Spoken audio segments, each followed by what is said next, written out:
In an underground world full of uncertainty, Yeowno must face a great dilemma. His family is counting on him to get help from a strange man he once met in the forest, someone who seems kind, yet remains mysterious. On the other hand, his parents doubted the man's good intentions, and they were afraid to take risks. With the weight of responsibility on his shoulders, Yeowno must decide whether he will follow his intuition or bow to his family's concerns, while they all struggle to survive in this hostile place.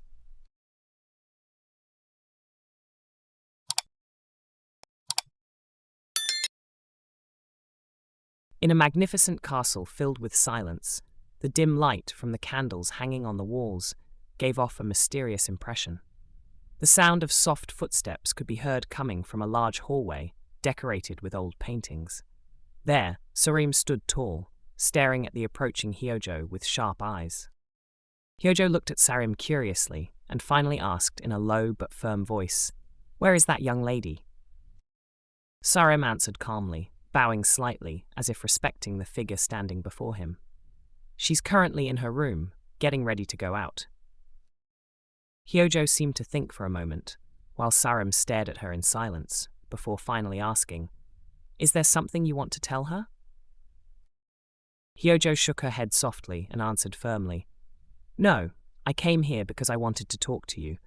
When you went out with him today, there was something important you had to do." In another warmer room in the castle, the atmosphere was much more cozy. Yeowno was sitting with his family, exchanging stories and giggles. Yeonwo's father, in a gentle yet caring tone, asked, "Then Yeowno, how have you been?" The look on his father's face turned serious instantly, and he continued in a worried tone, "Do you know how worried I was after you left like that?" Yeowno bowed his head, feeling guilty. "I'm sorry, father." Yeowno then lifted his face with a small smile, trying to calm the atmosphere. Despite this situation, there is nothing to worry about. With a softer gaze, Yeowno reminisced about someone he met. "The man I met in the forest that day helped me a lot."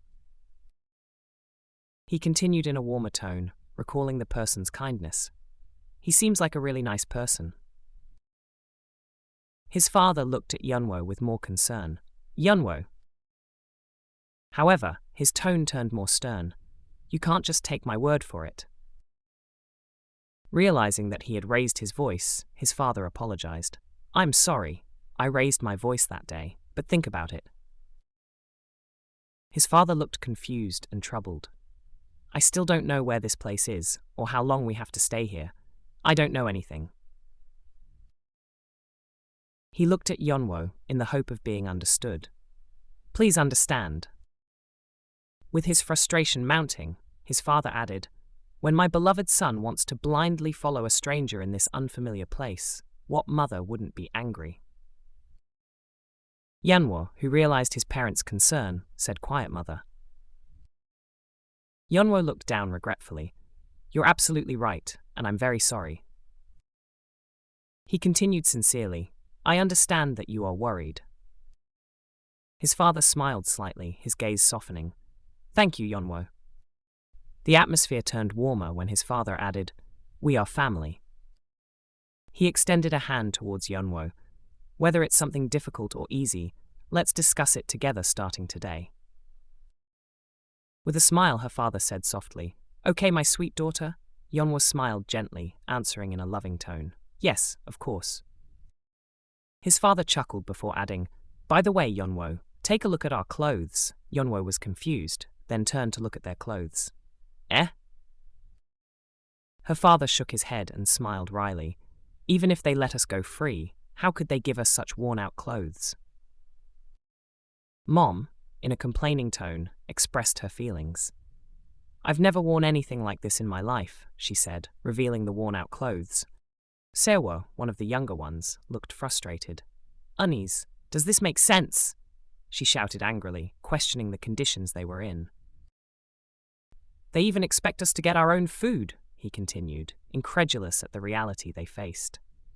In the middle of the conversation, Sewo added with an audible sadness, "Look, I've done nothing but work in the fields since I got here, and now my hands are blistered," she said, showing her hands full of sores. Yeowno tried to keep the atmosphere rational, explaining the conditions of this underground world. The underground world is filled with acrid smoke.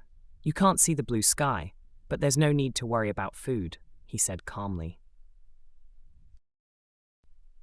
Although we have to raise our own livestock, fresh grains and vegetables are plentiful. Yeowno tried to console the others with the fact that they could still manage to eat. Yeowno continued, hopefully.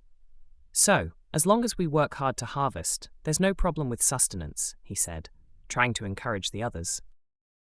However, she also acknowledges the difficulties they face. However, for those of us who are used to getting food easily in this modern age, adapting is very difficult, she says, acknowledging the emotional challenges they face.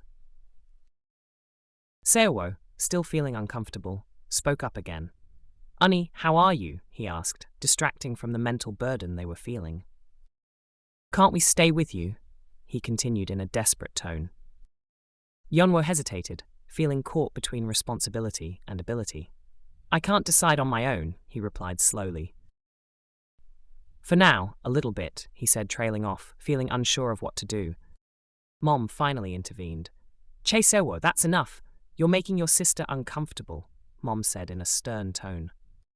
"But," Yeowno still tried to argue but was held back by Mom. "Yeowno is in the same situation as us, relying on others for support. What can he do?" explained Mom, trying to calm things down. In a gentle tone, Mom added, "Don't make things difficult for your sister."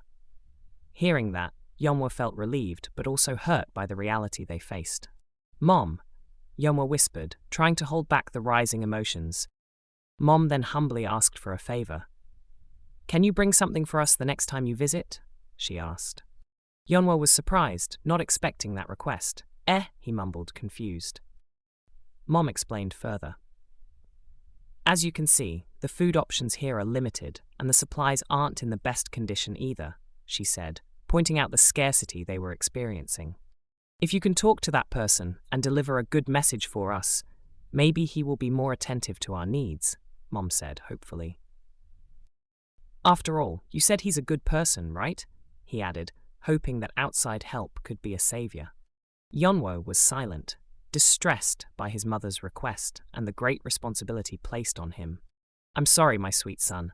I've always depended on you," Mom said, hugging Yeowno lovingly. In that moment, Yeowno felt the weight of his mother's hope and love as she held him close. Father and Yeowno could only watch in silence. They were silent, not knowing what to say. Yeowno was aware of their gaze, but tried to keep his composure. Finally, Yeowno gathered his courage. "Don't worry, Mom. I'll talk to him about this," Yeowno said with a voice full of confidence, trying to calm his mother's heart.